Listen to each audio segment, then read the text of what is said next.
estamos hoy con Eduardo Gracia, amigo y compañero colegiado de este colegio, que se presenta a las elecciones de la Asociación Española de Asesores Fiscales, de la EDAF, que ha empezado ya con el voto por correo y que tendrá lugar en octubre. Nos ha parecido que además es una entrevista interesante porque yo creo que la EDAF y el ICAM en ciertos aspectos comparten objetivos comunes. No sé cómo lo ves tú, Eduardo. Pues sí, bueno, hola, gracias por la invitación y por acogerme en esta nuestra casa de los abogados de Madrid. Y sí, estoy de acuerdo contigo en que hay, yo creo, bastantes ámbitos de colaboración entre el colegio y en realidad los colegios de España y la asociación. Es verdad que el ICAM representa a los abogados de Madrid, la EDAF es una asociación nacional con presencia en toda la geografía española, que no solo tiene abogados, también hay economistas, estudiantes de ADE, técnicos mercantiles, un poco más variado, pero al fin y al cabo el punto en común es el de la defensa de la profesión de abogado fiscalista, que a la vez muchas veces sirve para que los no abogados, pero fiscalistas o los fiscales también puedan beneficiarse de los derechos que se consiguen en defensa de la profesión, y por supuesto hay un punto en común brutal, que es la defensa de los intereses de nuestros clientes, que somos todos contribuyentes.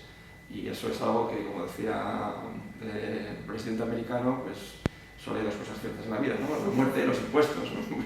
Pues como todos tenemos que pagar impuestos, claramente hay un ámbito de defensa y de denuncia de los abusos frente a los excesos del poder que hay que, bueno, yo creo que hay sitio para todos para poder denunciarlo, ¿no? Hay que levantar la voz y actuar en ese sentido, ¿no? Antes era el lechero y la muerte, ¿no? Luego pasó a ser la muerte y los impuestos, que yo no sé, es un poquito peor, creo. Pero bueno.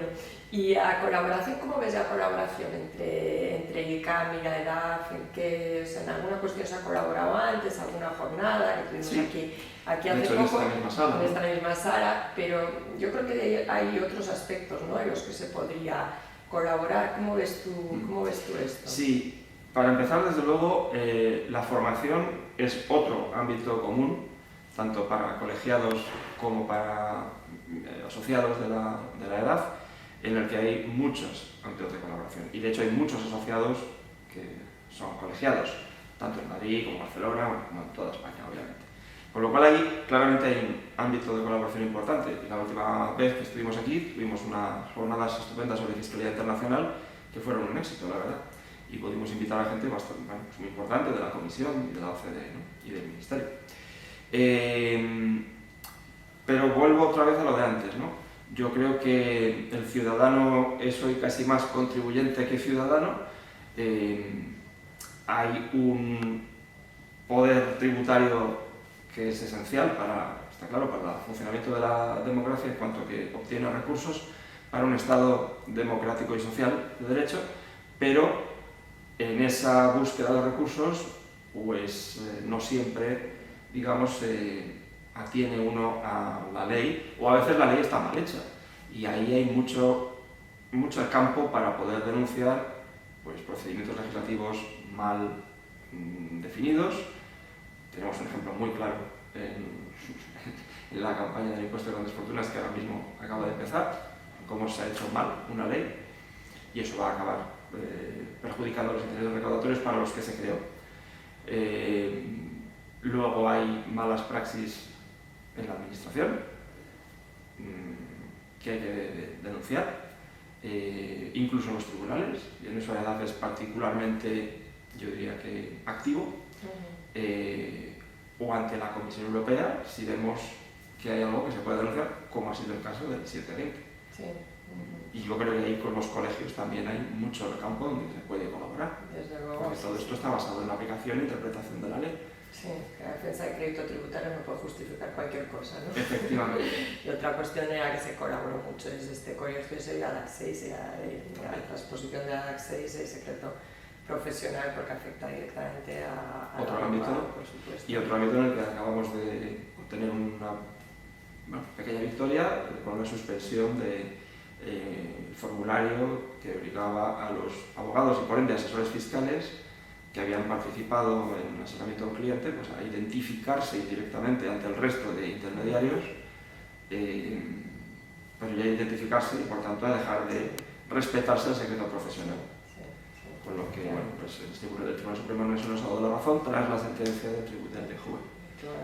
Bueno, pues de nuevo son ámbitos donde yo creo que tenemos mucho camino por andar en un entorno de sociedad civil, yo diría que pobre en España, y en donde este tipo de entidades, de derecho público o derecho privado, pues tenemos mucho que hacer y mucho camino que recorrer todavía.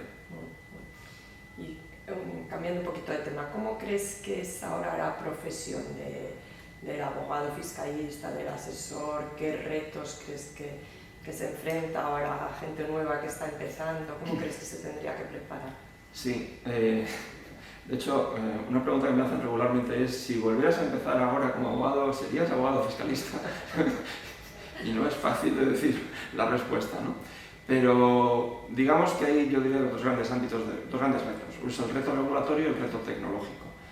El reto regulatorio porque cada vez se acota más el secreto profesional, cada vez se cuestiona más en tribunales la diligencia del servicio prestado, que yo creo que eso es bueno, que se cuestione, hasta un determinado ámbito, pero creo que es bueno que se cuestione.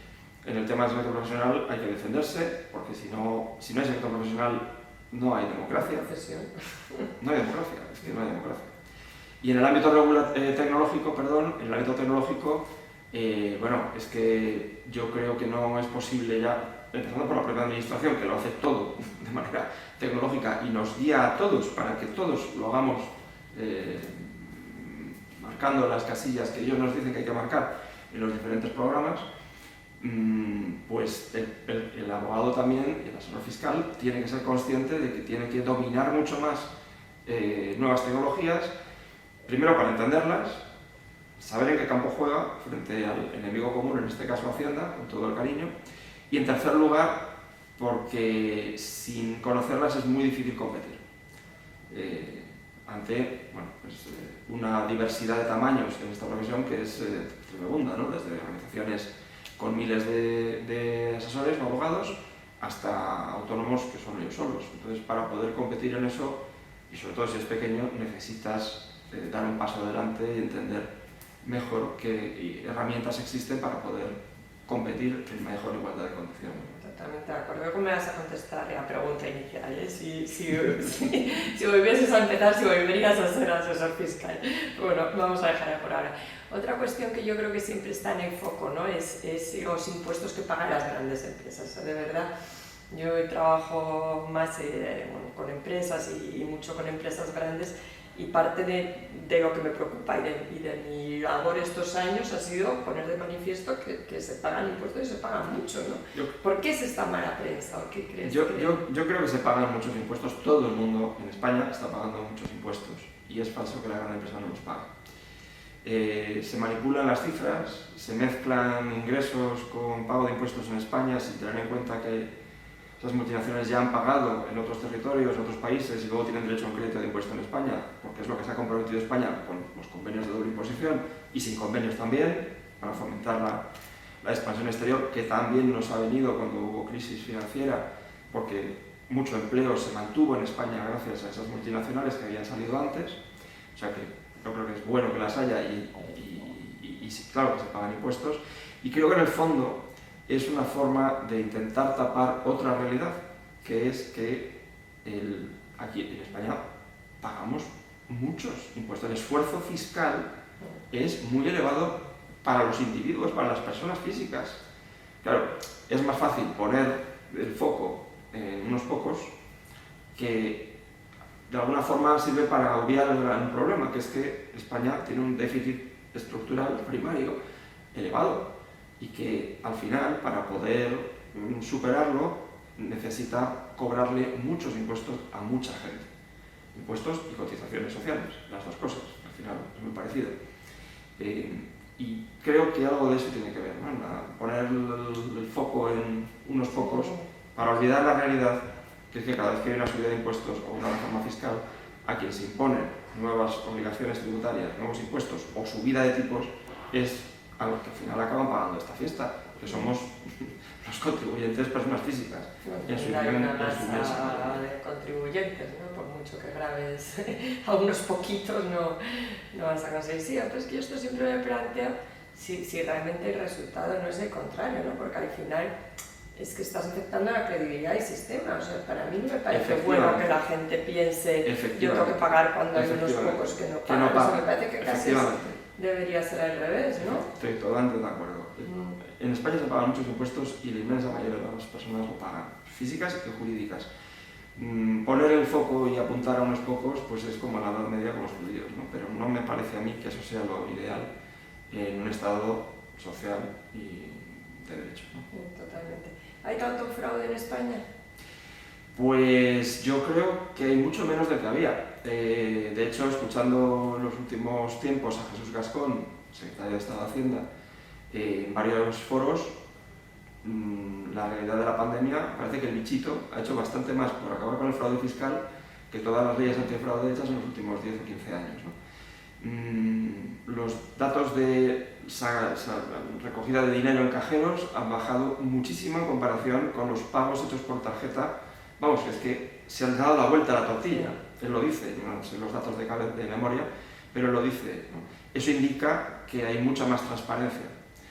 De hecho, si la recaudación y las cotizaciones suben a pesar de que la economía ha estado pues, prácticamente plana, o bueno, en recesión y plana durante los años de la pandemia, es porque hay mucha gente que yo creo que se está poniendo a bien, está regularizando su situación, blanqueándose ante el miedo a no poder seguir trabajando porque ya no pueden utilizar dinero negro. Entonces, no digo que no haya desaparecido el fraude, creo que la palabra fraude se abusa de ella en las informaciones de la agencia. Fraude es todo, desde captar droga a 600 kilómetros de la costa hasta el que deja de poner, que deja de poner 200 euros porque se le ha olvidado de no sé qué, de cada curso y se le ha olvidado ponerlos. También eso es fraude, hombre, no sé si es lo mismo. Pero todo computa como fraude. Creo que sería el momento de empezar a desglosar, ¿no? Y utilizar diferentes palabras para diferentes fenómenos de falta de ingreso o de exceso de deducciones, ¿no? Lo que sea, pero no es lo mismo el fraude voluntario y doloso que el del señor que se toma una deducción de más y son 200 euros más. Totalmente de acuerdo. Que puede ser un tema de interpretación y ya está. Entonces, no es lo mismo, pero claro, fraude fiscal es un concepto que se vende muy bien en los medios y yo creo que son los propios medios los que deberían de entender que la realidad tributaria es mucho más compleja que dos palabras. Sí, de acuerdo, habría que distinguir distintos aspectos. Claro. Últimamente oímos también, ha habido un libro blanco, ¿no? Sobre la reforma, que se ha quedado un poquito en el cajón por unos motivos u otros, pero siempre está el run de si hace falta una reforma en profundidad del sistema tributario. ¿Cómo lo ves tú? Aquí yo digo, en esto siempre digo que es como cuando decía Elenio Herrera que en España había un entrenador por ciudadano, ¿no? Bueno, pues aquí hay un asesor fiscal o entendido en impuestos por cada ciudadano. Pero en mi opinión el sistema fiscal debería simplificarse. Debería haber menos impuestos, para empezar a eliminar todos aquellos que recaudan mucho menos de lo previsto y que suponen más bien un palo a las ruedas a la economía que ingresos. Si hay que ingresar más, pues a lo mejor lo que hay que hacer es subir tipos de los impuestos principales, pero si intentemos reducir el número de impuestos como primera medida, porque ya solo con eliminarlos algunos haremos que la economía funcione mejor. En segundo lugar, creo que hay que atraer capital extranjero. España tiene un déficit primario presupuestario que requiere más ingresos y el esfuerzo fiscal de los españoles que pagan impuestos es más elevado que la media. La presión fiscal, de hecho, ya está casi, si no ya hemos alcanzado la presión fiscal media de la Unión Europea, pero el esfuerzo fiscal es superior. ¿Por qué? Pues porque hay 2 o 3 millones de españoles de desempleo que no cotizan, que no pagan impuestos. Eso lo tenemos que soportar, el resto lo tenemos que compensar el resto. A lo mejor hay que crear más empleo, a lo mejor hay que traer capital para que haya más empleo. Y todo eso quiere decir, yo creo que simplificar impuestos y ver dónde hay que hacer una fiscalidad inteligente, como lo llamo yo, donde a lo mejor es mejor renunciar a gravar, por ejemplo, patrimonio, donde somos los únicos que lo hacemos en toda Europa, y creo que en todo el mundo, al menos en el sistema como lo tenemos configurado desde el 79, y que recauda muy poco, y atraer gente a que viva a España, por ejemplo. A lo mejor el impuesto de sucesiones también había que darle una vuelta, porque está muy bien tratado para para consanguinidad en primer grado y segundo grado, pero a lo mejor no tanto en tercer y cuarto grado, y mucho menos para los que testan libremente, que es la mayoría de los extranjeros que vienen a vivir y quieren morir en España. Y eso es una barrera de entrada para ellos. Entonces, por no pagar ese impuesto, acabamos por evitar que paguen impuesto de la renta como residentes. Y el IVA, no sé, por ejemplo, son medidas que se me ocurren y que podrían servir para mejorar la recaudación sin afectar sin afectar al presupuesto, efectivamente. Al final todo tiene que ser recaudar, ¿no? Pero recaudar de una manera que permita que la economía fluya mejor de lo que actualmente lo hace. Sí, que pueda aumentar la recaudación no subiendo tipos, sino ampliando las bases, los contribuyentes. Yo creo que es la clave, ¿no? Ampliar bases en todos los impuestos hoy día. Y bueno, y otra cosa muy importante, mejorar los procedimientos para que haya mucha menos litigiosidad tributaria, porque lo que no tiene ningún sentido es tener 20 o 30.000 millones de euros paralizados en los tribunales. Sí. Seguridad jurídica, ¿no? Seguridad jurídica y un arreglo civilizado de las controversias. No esperar 10 años para... Hace poco se publicó un libro, Democracia Menguante, que denuncia problemas en el Estado de Derecho y realmente un deterioro de la calidad legislativa. La verdad es que es un libro muy bueno, que alguna vez hemos comentado entre nosotros. ¿Tú crees que en el ámbito fiscal también hay un problema en este sentido, un deterioro de las leyes, de la calidad de las normas, abuso del decreto? Si hay normas que afectan a todos los ciudadanos, son las normas tributarias. Todos estamos afectados por pagar impuestos, o la mayoría pagan impuestos, y algunos pues porque reciben subvenciones. Pero al final el ciudadano es fundamentalmente hoy día un contribuyente. Entonces, si la norma tributaria adolece de defectos de formación como los que claramente se han visto en este último paquete legislativo, que siempre pongo como ejemplo porque me parece el culmen de a dónde hemos podido llegar, pues tenemos un problema muy serio para decir que esto es un Estado social de derecho, ¿no? Y ahí también, lo siento, pero hay que echarle también la culpa al Congreso, al Parlamento, donde no veo que los grupos hagan la labor que les corresponde en la defensa del ciudadano contribuyente frente a el anteproyecto que viene siempre de los despachos de la Administración Tributaria. Ellos tienen que hacer la labor de intentar recaudar lo máximo posible, pero el Parlamento, los congresistas y senadores, deberían ser los que pusieran un poco de límites, ¿no?, a los excesos legislativos. Y eso yo no lo veo que esté pasando. Ojalá me equivoque, pero no me parece que se esté haciendo la labor propia de un Parlamento que nació para limitar precisamente los poderes recaudatorios del rey. Sí, el control del Ejecutivo, ¿no?, y enriquecer el proceso legislativo. Y no es un debate constructivo. No hay un debate. En el Parlamento no existe, ¿no? Y esto es verdad que quitas de sus funciones principales con un deterioro de la calidad legislativa, ¿no? Puedo estar más de acuerdo. Bueno, vamos a ir terminando. ¿Por qué crees que hay que votarte? A los asociados, ¿qué les dirías? Pues les diría dos cosas, tres. Una es que soy miembro de la comisión directiva y como tal pues tengo la experiencia de lo que es dirigir este pequeño monstruo que es la asociación, que es una representación en pequeñito de España, con todas sus diferentes sensibilidades y realidades en cuanto a la asesoría fiscal. Con lo cual yo puedo garantizar, junto con varios miembros de mi equipo que también pertenecen a la actual comisión, 3 de 9, pues una cierta continuidad que yo creo que es lo ideal en organizaciones grandes, en garantizar la continuidad para que las cosas evolucionen, pero de una manera estable. Y en segundo lugar, porque tengo la disponibilidad del tiempo, voy a tener esa disponibilidad que hasta ahora no he tenido, porque esto también es un trabajo que prácticamente puede ser a tiempo completo. Hay requerimientos al presidente de la asociación cada 2×3 de medios de comunicación, jornadas, universidades, administraciones, autoridades varias, en fin, hay que saber dosificarse de hecho, porque yo quiero seguir trabajando, lo que pasa que tendré tiempo también para el que no he tenido hasta ahora para poder hacer esa labor. Y bueno, también tengo pues un nombre en la profesión que yo creo que me permite abrir puertas.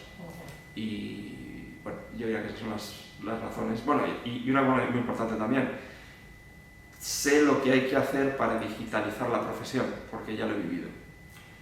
No solo yo, hay unos cuantos miembros de mi equipo que saben más que yo de digitalización sin duda, pero yo ya sé de qué va. Entonces, puedo ayudar a acelerar un proceso que es imprescindible que se acelere en los próximos años por el bien de la profesión. Buenos motivos, buenas razones, ¿no? Bueno, vamos terminando ya. Terminamos si me permites, una pregunta un poquito más personal para que te podamos conocer mejor. ¿Qué te gusta? ¿Cuáles son tus hobbies? ¿Qué te irrita? Y sobre todo, perdóname, ¿volverías a ser abogado fiscal y asesor tributario? Entonces, ¿qué es lo que me gusta? Pues yo tengo una gran pasión, que es la pesca mosca en ríos, de la montaña, perderme en cursos altos de ríos, quebradas y tal, y ponerme a pescar, captura y suelta. En eso no me las como, las devuelvo al río siempre, pero para mí es una forma absoluta de desconectar en un entorno completamente rural. El golf también me gusta mucho y bueno, digamos que esas son mis dos pasiones. Bueno, y en el fútbol el Atlético de Madrid. ¿Y qué me irrita? Pues me irrita, yo diría que la falta de competencia al hacer las cosas. Decir, vamos a hacer esto y luego que no se puede hacer pues porque alguien no demuestre haber tenido la competencia que tenía, ¿no? Es decir, hay una forma de engañar a la gente, ¿no? Y luego ya la pregunta de si volvería a ser asesor fiscal, de abogado, fiscalista, pues creo que sí, creo que al final volvería a serlo. ¿Por qué? Pues porque es una profesión que está en punta de lanza del derecho. Aquí se crea derecho todos los días, frente al poder del Estado, frente a la administración tributaria y convenciendo a los jueces de que de vez en cuando se producen abusos, interpretaciones sesgadas de la norma que van buscando la recaudación antes que el cumplimiento de la ley. Y eso yo creo que como abogado pues, es lo mejor que se puede hacer en la defensa del Estado de Derecho. Totalmente de acuerdo. Y no nos aburrimos. Y no nos aburrimos.